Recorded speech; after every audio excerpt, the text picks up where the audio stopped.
Fake case. ठीक है, justice नहीं मिल रहा आपको? क्या जस्टिस चाहते हो तुम? क्या जस्टिस चाहते हो?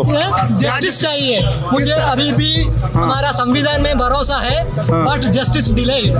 Justice delayed. This is fake case, completely fake case. ये कहानी सिद्दीक कप्पन की है, एक ऐसे सहाफ़ी की जो इस वक्त लखनऊ की एक जेल में कैद हैं। सिद्दीक को 5 अक्टूबर 2020 में उस वक्त गिरफ्तार किया गया जब वो एक 19 साल दलित लड़की के कत्ल की कवरेज के लिए जा रहे थे। भारत के ज़ात पात के निज़ाम में दलित सबसे निचले दर्जे पर आते हैं। अब उनकी बीवी के लिए सबसे दुश्वार काम अपनी छोटी बेटी महनाज को ये समझाना है कि उसके प्यार करने वाले वालिद कहाँ हैं। रायनाथ ने सिद्दीक कप्पन से मुलाकात के लिए अपनी बेटी महनाज के साथ लखनऊ तक का 1400 मील से ज़्यादा 2 रोज़ का सफ़र किया है। 18 माह में ये उनकी पहली मुलाकात है। അതിൻ്റെ കാശ് കൊടുക്കണം. എൻ്റെ വീട് മലപ്പുറത്ത് തന്നെ ചെമ്മാട് എന്ന് പറഞ്ഞ സ്ഥലത്താണ്. मेरा घर मालमपुरम के इलाके चमाड़ में है, जहाँ मैं पैदा हुई। मैंने अपनी तालीम वहीं एक स्कूल से मुकम्मल की थी। ഹയർ സെക്കൻഡറി സ്കൂളിലായിരുന്നു. അവിടെ തന്നെയുള്ള ഗവൺമെൻറ് സ്കൂളിലായിരുന്നു ഞാൻ പഠിച്ചിരുന്നത്.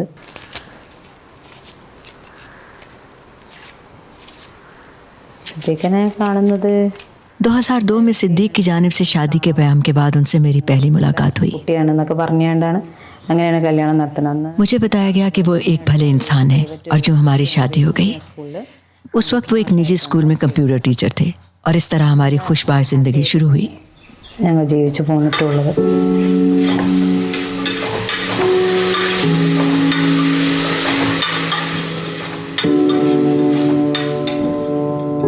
അത് ജേർണലിസം ഭയങ്കര ഇഷ്ടമുള്ള. उन्हें सहाफ़त और लिखने लिखाने से इश्क था। उस वक्त उन्होंने तिजाज रोज़नामे में मुलाजमत कर ली थी। उन्होंने 1 साल तक कोज़िकोड में उनके साथ काम किया। बाद में एक रिपोर्टर के तौर पर उनका तबादला दिल्ली कर दिया गया। वो वहाँ चले गए और सुप्रीम कोर्ट से मुतल्लिक ख़बरों पर काम करने लगे। इस तरह वो एक रिपोर्टर की हैसियत से दिल्ली पहुँच गए। അവിടുന്ന് പിന്നെ തേജസിൻ്റെ സുപ്രീം കോർട്ടിലെ വാർത്തകളായിരുന്നു അദ്ദേഹം കൊടുത്തിരുന്നത്. അങ്ങനെയാണ് ഡൽഹിയിലേക്ക് പോകുന്നത്. ഡൽഹി റിപ്പോർട്ടറായിട്ടാണ് അവിടെ നിന്നത്.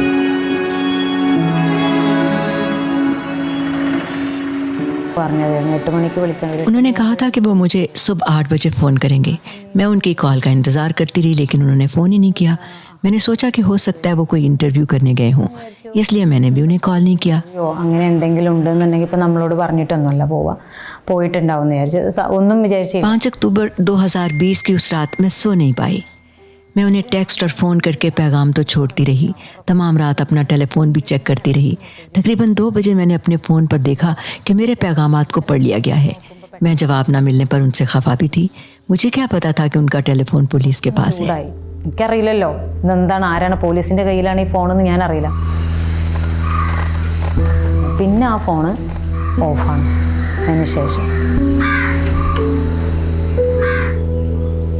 നമ്മളടുത്ത് സത്യം മാത്രമേ ഉള്ളൂ. അതുകൊണ്ട് തന്നെ बाद में उनका फ़ोन बंद कर दिया गया। अब सच हमारे सामने है। ചെയ്തിട്ടില്ല, വാർത്ത കൊടുക്കാൻ പോയതാണ്. मैं बात करने में ज़्यादा बेबाक नहीं हूँ, लेकिन इस सूरत हाल ने मुझे मजबूर कर दिया है कि मैं बाहर निकलूँ और बात करूँ। मेरे पास कोई और रास्ता ही नहीं था। अब मुझे पता चला है कि ऐसी सूरत हाल में दूसरों पर क्या गुजरती है।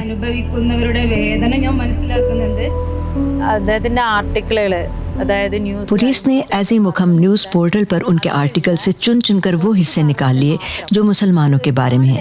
उनका कहना है कि वो सिर्फ मुसलमानों के बारे में लिखते हैं। ये उन्हें कैसे पता चला? उनके वो मज़ामिन क्या हुए जिसमें उन्होंने दूसरी कम्युनिटीज़ के बारे में भी आवाज़ उठाई है? जो हमारा साथ दे रहे हैं वो भी बेशतर हिंदू हैं। हमारे हमसाए भी हिंदू हैं। അവരാണ് ഏറ്റവും അടുത്ത അയൽവാസികൾ എന്ന് പറയാൻ അവർ മാത്രമേ ഉള്ളൂ ഞങ്ങൾക്ക്.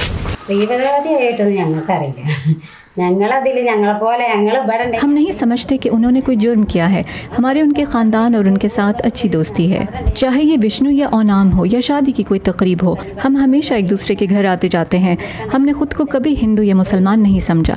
हमारे दरमियान कोई भेदभाव नहीं, सिर्फ सुलह और दोस्ती है। അങ്ങനെ ഒരുമേ കൂടി കഴിഞ്ഞത്.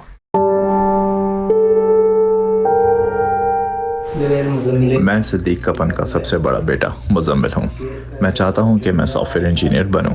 और मैं उनका दूसरा बेटा मोहम्मद ज़ैदैन हूँ। मेरा दिल चाहता है कि फुटबॉल का खिलाड़ी बनूं, लेकिन अब्बा ने हमेशा यही कहा है कि सिर्फ स्पोर्ट्स नहीं, मुझे पढ़ाई पर भी तवज्जो देनी चाहिए।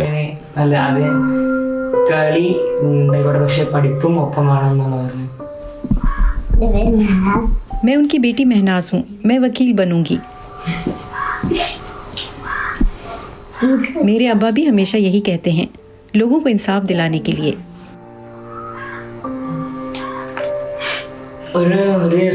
एक रोज अचानक उन्होंने अब्बा को गिरफ्तार कर लिया। हमें डर लग रहा है, कुछ पता नहीं वो कब रिहा होंगे, लेकिन माँ हमारा हौसला बढ़ाती हैं।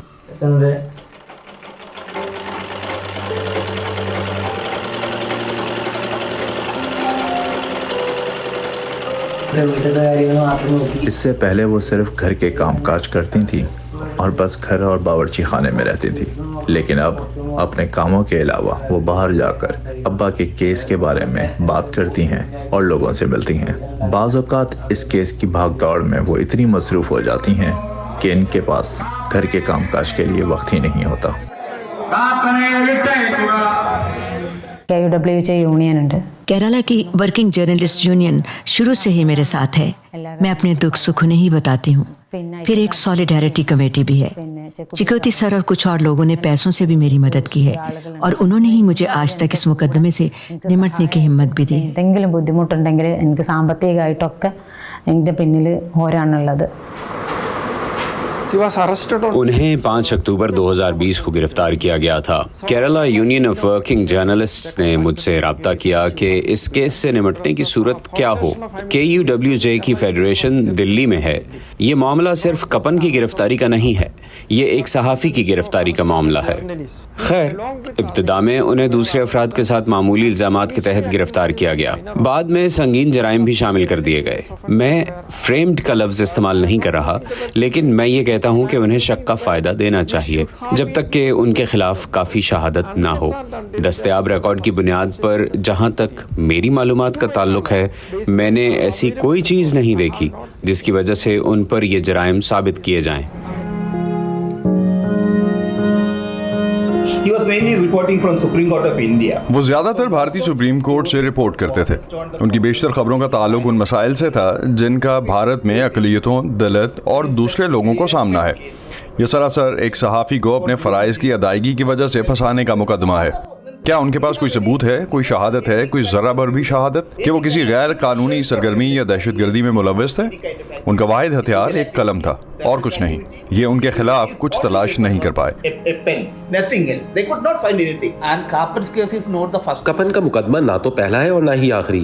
ये हकाम की जानिब से जारी मीडिया को खामोश करने की मुनज़्ज़म कोशिश का हिस्सा है, खास तौर पर मीडिया के गैर जानिबदार अफराद को जो अच्छी साख रखते हैं, जो सहाफ़ी और सहाफ़ती इक़दार से वाबस्ता हैं।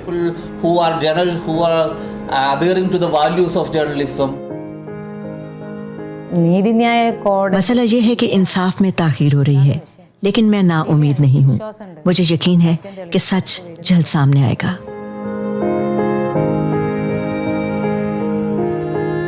भारत में गुज़िश्ता दिहाई में 154 सहाफ़ी गिरफ्तार हुए या उन्हें कैद में रखा गया, उनसे पूछताछ की गई या फिर उन्हें शो कॉज नोटिस दिया गया।